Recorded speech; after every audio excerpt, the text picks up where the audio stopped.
تاسو ته حاضري کولو او دا تاسو ته یو یادګیرنه کولو چې په اتم تاریخ باندې به تاسو ټول موږ سره مرسته کوئ او راپاسئ به او قومي وطن پارټي او ډیوه به کامیابوي. عزتمندو که موږ وګورو نو په دې علاقې کې ترقیاتي کارونو بنیاد چې دی هغه ملي رهبر جناب آفتاب احمد خان شیرپور ایښی دی. بنیادی کارونه کاغه د بجلی په شکل کې دي، کاغه د سکول په شکل کې دي، کاغه د سړک په شکل کې دي، کاغه د اسپتال په شکل کې دي. دا ټول ملي رهبر جناب آفتاب احمد خان شیرپور د علاقې لپاره کړي دي. په اتم تاریخ باندې یو طرف ته به نور ډېر خلک راځي خو هغوی د دې علاقې ترقي هغه شانتې نشي کولی.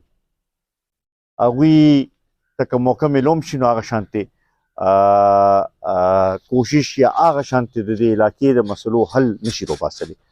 او بل خواته هغه لار ده چې ملي رهبر جناب آفتاب احمد خان شیرپور چې چا د دې علاقې بنیادي کارونه کړي نو زما دا تمه ده چې د سوګیا مشران د دې ځي خلک د دې ځي ځوانان چې دی هغوی به د قومي وطن پارټۍ لاره د ملي رهبر جناب آفتاب احمد خان شیرپور لاره به چې دی هغه خوښوي به او راپاسي به او خپل ووټ چې دی هغه به د قومي وطن پارټۍ په حق کې استعمالوي به.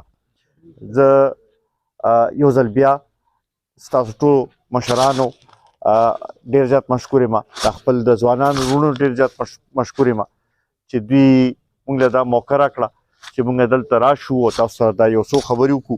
انشاءالله د اتم تاریخ پورې به تاسو را سره همت کوئ او اتم نه پس ته موږ ستاسو د خدمت سلسله شروع کوو به. د اخره کې یو ځل بیا د رشید ګل حاجي صاحب او ستاسو ټولو ډېر زیات مشکور یم.